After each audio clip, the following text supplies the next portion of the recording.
신명기 29장 2절부터 4절까지 제가 한번 다시 읽습니다. 모세가 온 이스라엘을 소집하고 그들에게 이르되 여호와께서 애굽 땅에서 너희의 목전에 바로와 그의 모든 신하와 그의 온 땅에 행하신 모든 일을 너희가 보았나니 곧 그 큰 시험과 이적과 큰 기사를 내 눈으로 보았느니라. 그러나 깨닫는 마음과 보는 눈과 듣는 귀는 오늘까지 여호와께서 너에게 주지 아니하셨느니라. 아멘. 이스라엘 백성들이 하나님께서 애굽 땅에서 그들을 구원하기 위하여 행하신 모든 일들을 다 보았다라고 말씀하고 있습니다.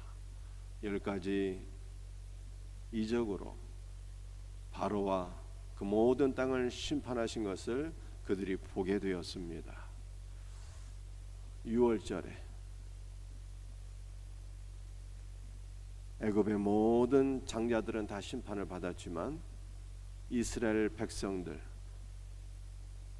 백성들의 장자들은 어린 양의 피로써 다 구원을 받았던 것을 그들이 보게 되었습니다.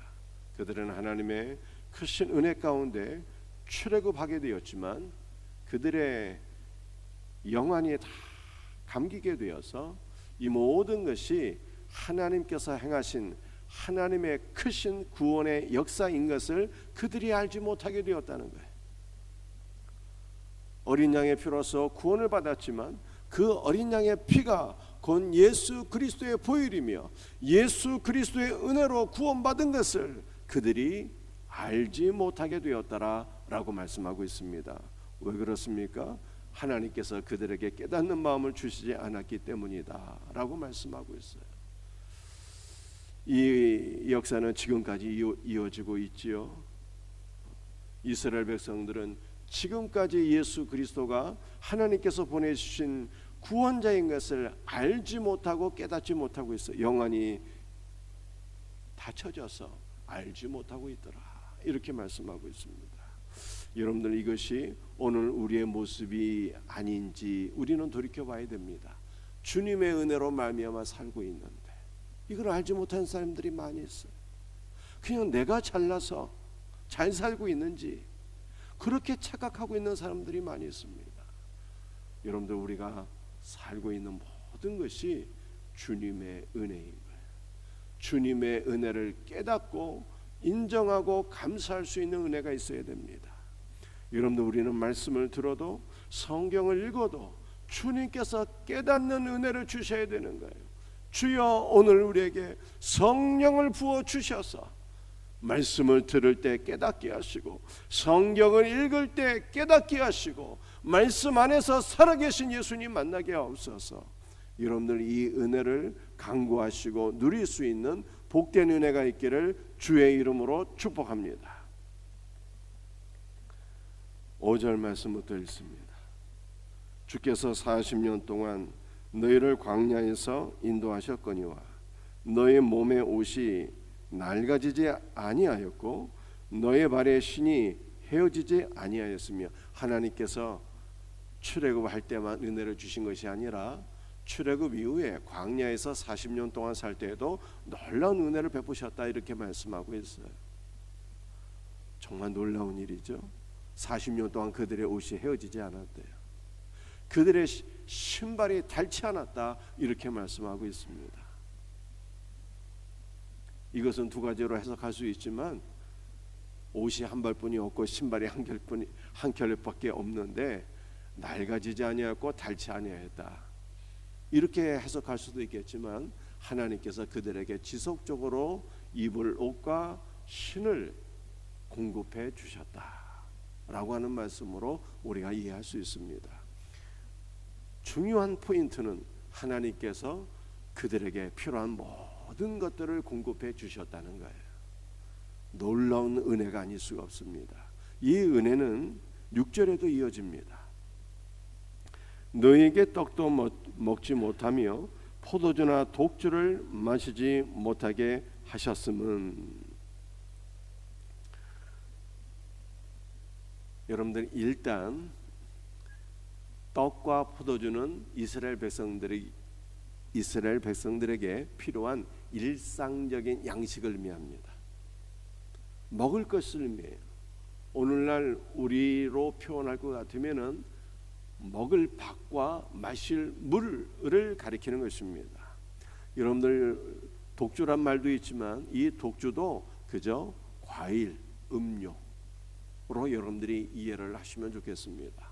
그래서 하나님께서 포도주와 떡을 주시지 않았다 이렇게 말씀하고 있잖아요. 이것은 5절 말씀과는 얼핏 보게 되면 정상반된 말씀 같습니다. 5절에서는 하나님께서 광야 40년 동안 그들에게 필요한 모든 옷과 신발을 다 공급해 주셨는데 6절에서는 공급하지 않았다고 하는, 그러므로 하나님께서 이스라엘 백성들에게 은혜를 주시지 않았다고 하는 말씀처럼 이해가 됩니다. 그런데 그런 말씀이 아니에요. 여러분들 6절에서 떡과 포도주를 마시지 못하게 하셨다라고 하는 것은요, 이스라엘 백성들이 출애굽을 할 때 광야로 나오게 됐는데 그들이 출애굽을 할 때 가지고 나온 양식이 곧 떨어져서 먹을 수 있는 양식이 없었다는 뜻입니다. 그들이 먹을 수 있는 양식이 없게 되었을 때 하나님께서 이스라엘을 위하여 어떠한 일들을 행하게 하셨습니까? 하나님께서 놀라운 일들을 베풀어 주셨어요. 광야에서 반석이 터져서 반석으로부터 생수가 콸콸 쏟아지고 그 생수를 마시게 하셨습니다.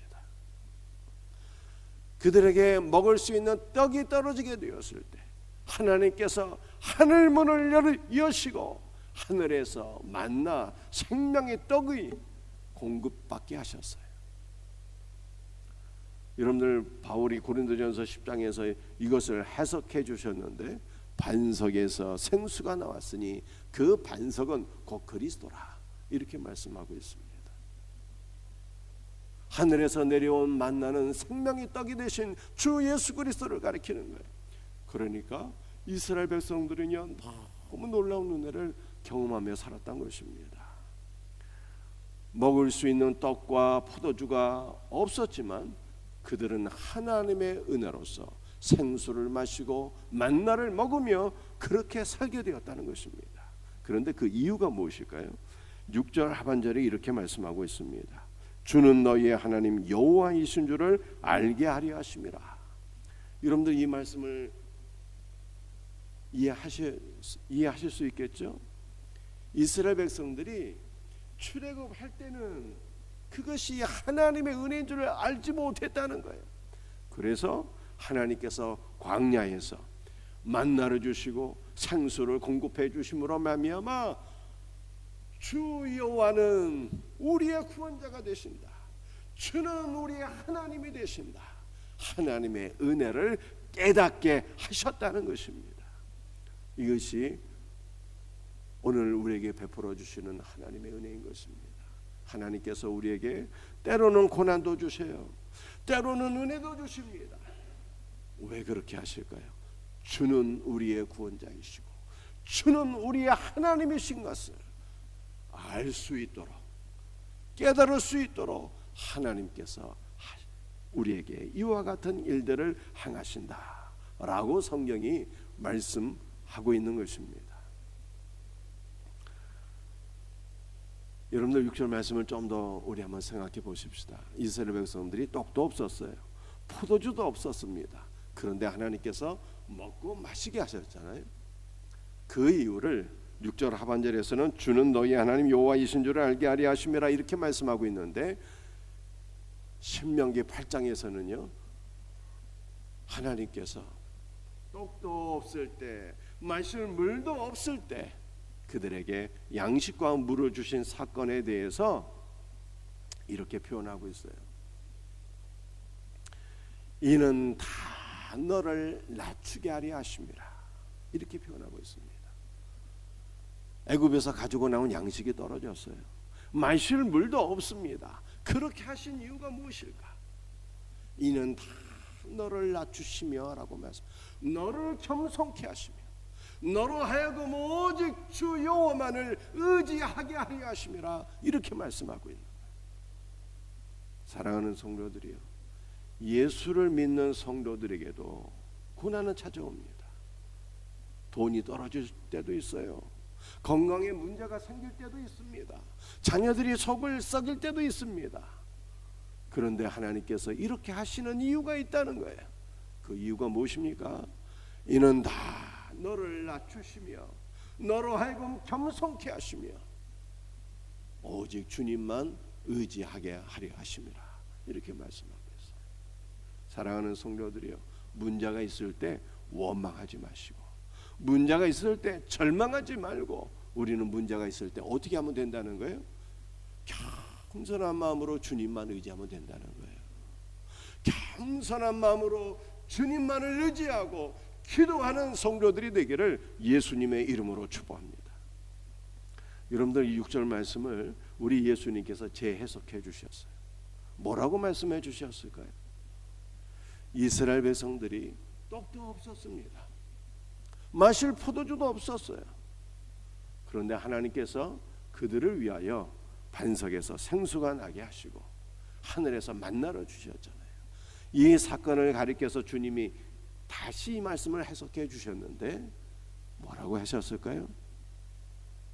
사람이 떡으로만 사는 것이 아니요, 오직 하나님의 입에서 나오는 모든 말씀으로 살 것이라, 이렇게 말씀하신 거예요.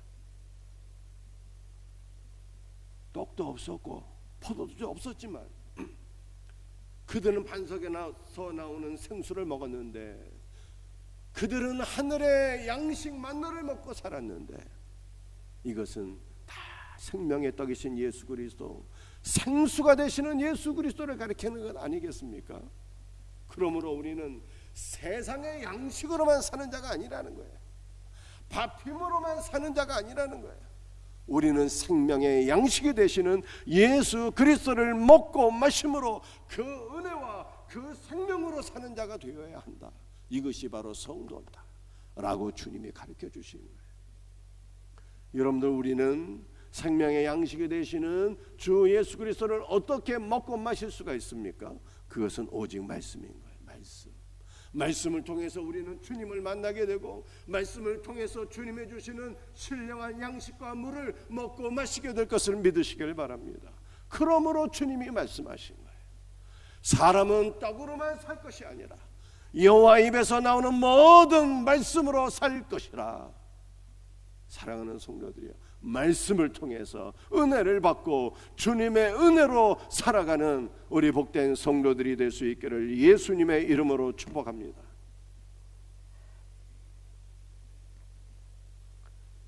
7절 말씀 읽겠습니다.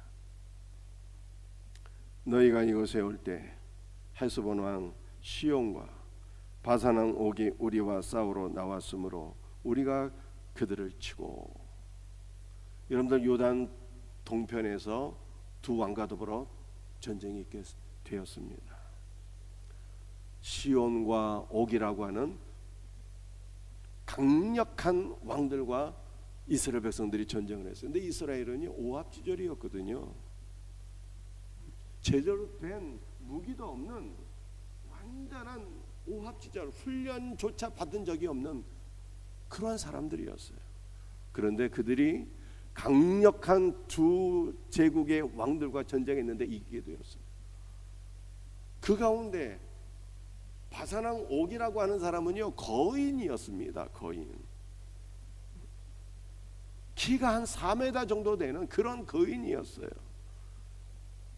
그런데 그렇게 강력한 왕들과 이스라엘 백성들이 전쟁에서 어떻게 이길 수가 있었을까요? 그것은 바로 전능하신 하나님께서 그들과 함께 하셨고 그들을 통해서 역사하셨기 때문입니다. 여러분들, 이스라엘 백성들이 이 강력한 두 왕을 이겼던 것은 하나님께서 주시는 징조였고 약속이었고 소망이었습니다. 어떠한 약속이었을까요? 이제 이스라엘 백성들은 요단강을 건너서 가나안 땅에 들어가는데, 가나안 땅에서 많은 전쟁이 있을 것입니다. 가나안 7 족속과 더불어서 전쟁하고 그 땅을 차지해야 되는데, 이스라엘 백성들은 너무 연약하지만 하나님께서 함께 하시니 너희가 요단 동편에서 두 왕을 이긴 것처럼 가나안 7족속을 다 이기고 하나님께서 너희에게 그 땅을 반드시 차지하게 하실 것이다. 이와 같은 소망과 약속을 주신 사건이 바로 요단 동편에서 두 왕과 더불어 전쟁에서 싸워서 이긴 사건이었습니다. 여러분들 요단 동편에서 두 왕과 더불어 전쟁에 싸우고 이기고 난 이후에 8절 말씀 보십시다.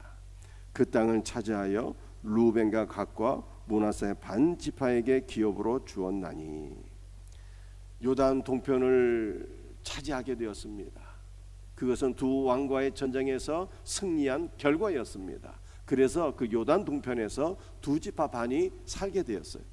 루벤과 갓과 므낫세 반 지파가 살게 되었습니다. 이것은 분명한 하나님의 은혜였지만 한편으로는 이스라엘의 불신앙이었어요. 왜 불신앙이었을까요? 하나님의 뜻은 두 지파 반이 요단 동편에서 사는 것이 아니었습니다. 두 지파 반이 요단 동편 땅을 구하게 될 때 모세는 반대했어요. 그러나 하도 소원하니까 하나님께서 그냥 허용하신 거예요. 허용하신 것이. 그러나 그것이 하나님의 뜻이 아니었다는 거예요. 하나님의 뜻은 이스라엘 백성들이 요단강을 건너서 가나안으로 들어가는 것이 하나님의 뜻이었습니다. 여러분들 신명기 28장 12절 말씀을 보게 되면 가나안 땅에서 이렇게 설명하고 있어요. 가나안 땅은 하나님께서 하늘의 아름다운 보고를 열어서 하나님께 보고가 있대요. 모든 보물들을 쌓아놓은 그 보물 창고가 있다는 거예요. 하나님께서 하늘의 아름다운 보고를 열어서 때를 따라서 비를 내려주시는 땅이 바로 가나안이라는 거예요. 하나님께서 가나안 땅에 아름다운 은혜의 단비를 내려주신대. 이른 비와 늦은 비와 장대비를 허락해 주셔서 그 땅에서 아름다운 곡식, 풍성한 곡식이 나게 된다는 것입니다. 여러분들, 그러므로 가나안 땅은 어떤 땅일까요? 하나님께서 베풀어 주시는 은혜가 넘치는 땅, 그리스도의 풍성한 은혜와 생명이 넘치는 그러한 땅인 것입니다. 이스라엘 백성들은 요단을 건너서 가나안 땅으로 들어가서 그 땅에서 하나님의 은혜를 누리며 사는 것이 하나님의 뜻이었다는 거예요. 그런데 두 지파 반은 요단 동편을 선택하게 되는 것입니다. 여러분들, 요단 동편은 무엇을 상징하는 것일까요? 그것은 단순히 물질의 풍성만이 있는 곳이에요. 두 지파 반은 요단 동편이 목축을 하기에 너무 좋은 땅이어서 그곳을 선택하게 됩니다. 여러분들, 이것은 오늘날 우리에게 적용하게 되면요, 예수를 믿기는 믿는데 그리스도의 은혜를 사모하는 것이 아니라 오직 물질만을 선택하고 물질만을 추구하는 것이 바로 요단 동편의 삶인 것입니다. 우리는 물질만을 선택하고 물질만을 추구하는 것이 아니라 요단을 건너서 가나안으로 들어가야 되는 거예요. 여러분들, 요단을 건넌다는 것은 무엇을 의미하는 것입니까? 세례 요한은요, 요단강에서 세례를 베풀었잖아요. 요단을 건너는 것은 세례를 받는 것을 의미하는 거예요. 그리스도와 함께 죽고 그리스도와 함께 다시 살아나고 그리스도와 함께 온전히 연합되는 삶을 의미하는 거예요. 우리는 요단을 건너서 가나안으로 들어가서 그리스도의 모든 풍성한 은혜를 누리는 이 복된 삶을 추구하고 선택하고 사모하고 하나님께 이것을 위하여 기도하는 자가 되어야 되는 것입니다. 사랑하는 성도들이요, 오늘 이 새벽에도 우리가 무엇을 구해야 되는 것입니까? 세상의 물질만 구하지 말고 그리스도와 하나로 연합될 수 있도록 기도해야 돼요.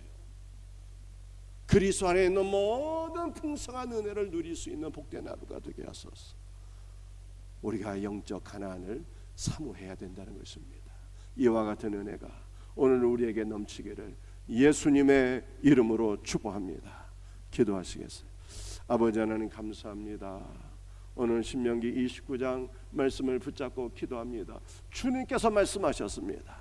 사람이 떡으로만 살 것이 아니요 여호와 입으로부터 나오는 모든 말씀으로 살 것이라 라고 말씀하였사오니 오늘도 말씀 안에서 주님의 풍성한 은혜를 누릴 수 있는 우리 복된 성도들 되게 하여 주옵소서. 아버지 하나님, 우리가 예수님을 믿는다고 하면서도 세상의 것만을 추구하는 두지파 방 같은 그러한 존재들은 아닌지 돌이켜보게 됩니다. 주여, 우리의 이러한 모든 연약함을 주께서 용서하여 주옵시고 오직 우리는 예수 그리스도와 하나로 연합되게 하시며 주여 그리스도 안에 있는 모든 충만한 은혜와 생명을 누릴 수 있는 신령한 성도가 되게 하여 주시옵소서. 오늘 이 새벽에도 주의 볼로 우리를 덮어주소서. 성령으로 충만하게 하소서. 우리 사랑하는 성도들 오직 겸손한 마음으로 주님만 의지하며 간구할 때 모든 기도를 들으시고 응답하여 주시옵소서. 감사하오며 예수님의 이름 받들어 기도드립니다. 아멘.